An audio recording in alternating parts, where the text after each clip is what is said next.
Okay, I took my drive shaft to Cincinnati Driveline and Hydraulics. What are you doing? And they did a pretty good job. I was a little concerned at first, but here it is. Now, just as long as this fits, if it fits as good as it looks, then I'm gonna be happy. They replaced all the universal joints, as you can see. They even replaced the carrier bearing.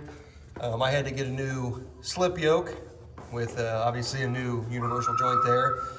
They welded in a new yoke down here, and then also got a new universal joint there. So I think it was money well spent. They also obviously balanced it. All right, so I feel pretty good about the way the drive shaft fits. But I have the engine leaning back about where I want it. And this is not too steep of an ankle, I don't think. So I was a little worried about it being too steep, but I think it looks pretty good. What do you think, Levi? Good? So before I put this drive shaft on there, I'm gonna go ahead and replace this seal. This transmission was completely rebuilt about 10,000 miles ago, but the guy who owned this said that his dripped oil out of the seal. The shaft has a really nice tight fit, so I'm not gonna replace the bushing, but I am gonna replace the seal. I just used a screwdriver and kind of pried it out, used a little persuasion here, and got it out. So I'm gonna kind of inspect that inner ring just to make sure there was no grooves, because this was newly rebuilt, that shouldn't have leaked. But I'm gonna get it cleaned up, check it out, make sure nothing looks weird to me, and then we'll put a new seal in there. Okay, got that all cleaned up. All right, so I'm building a transmission mount, and I wanted to rethread these holes for something a little bit bigger and something more commonly used, so 1/2 inch. I'm not sure what this was before, probably metric, but so I'm just running this tap through it.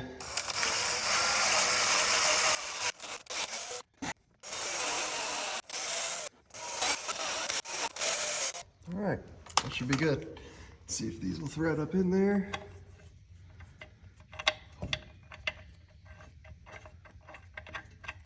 Oh yeah.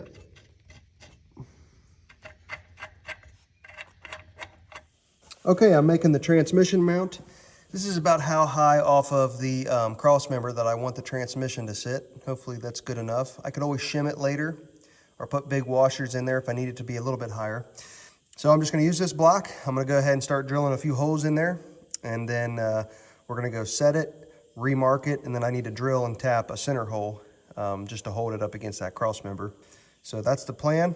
I'm just gonna put on a time lapse here as it's gonna take me a little bit. This machine equipment absolutely is a game changer when you have to do stuff like this. So I'm using it on a Bridgeport here. So I got it locked in there, ready to go.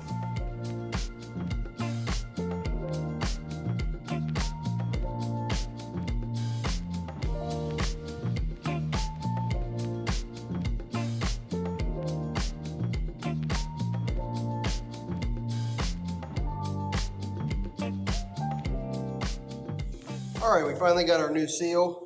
Courtney picked it up today for me. So there it is.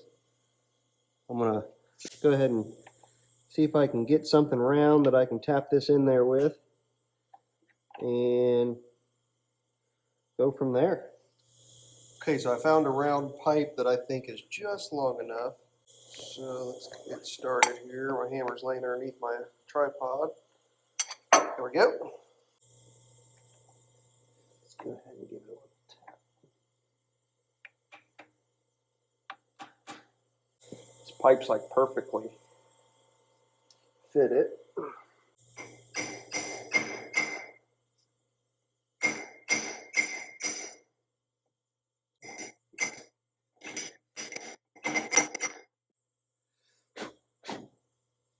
Get a couple more taps at the bottom.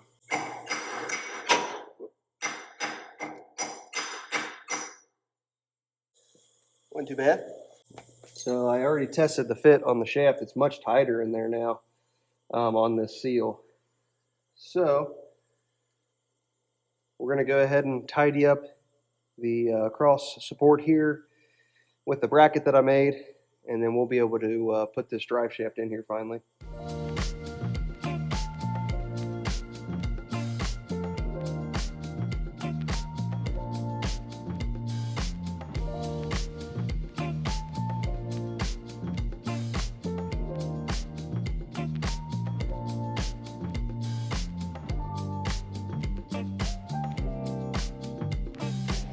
Okay, I got the transmission mount on.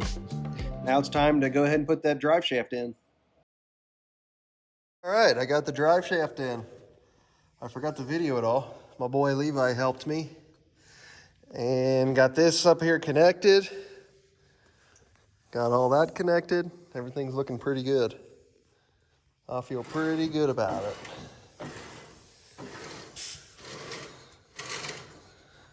Cool. All right, I'm laying underneath the truck, and the truck is at a much later point right now than you realize. That's because when I posted a video earlier, somebody pointed out a pretty big mistake that I made that I needed to fix right away before I continued videos.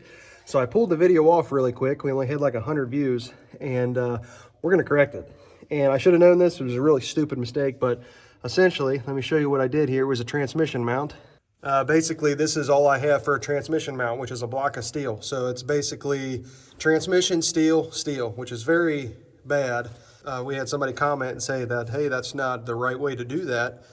I was like, crap. Well, it was, you know, kind of one of them, oh, duh moments for myself, because, you know, everything has rubber mounts on it. Even my muffler here, I went through and made sure everything had rubber mounts on it. And here my transmission does not. So I'm glad he said something, because you know, obviously the vibrations through the transmission will, you know, go through the entire frame. You probably feel it in the cab, and then not to mention, if there's quite a bit of torque on this, you could damage the transmission. So pretty easy fix, really. Now, to get the proper transmission mount, I would actually have to drop this cross member here, which I don't want to do. So I got an automotive grade rubbers, or these rubber grommets here, and I'm gonna stick them in place of this boot. Now it's gonna raise them up just a little bit. I might even shave a little bit off, because I only want this up about 1 inch.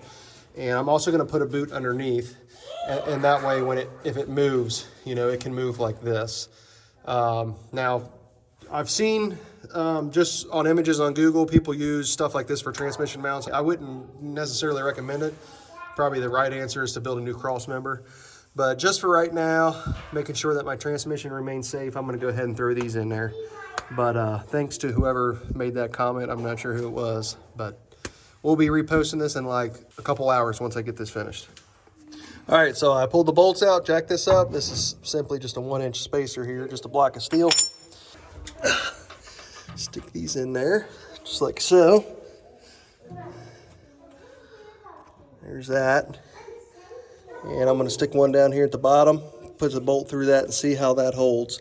I might end up putting a plate across the top and then bolting the rubber grommets way out here. Oh, my light just died on me.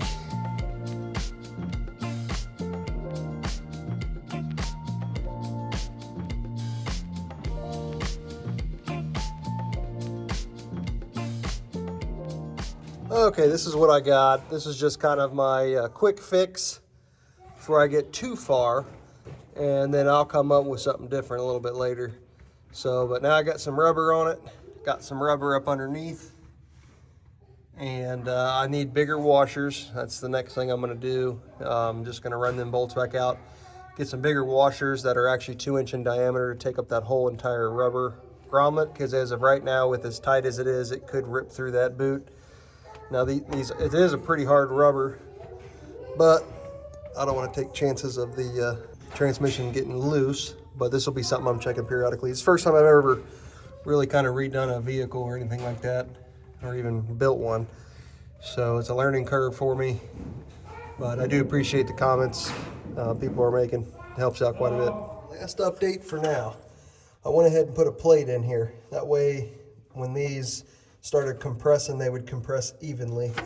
You've seen before it was a little bit lopsided, so I cut a little steel plate here, and also put a little bit of thread sealant on it.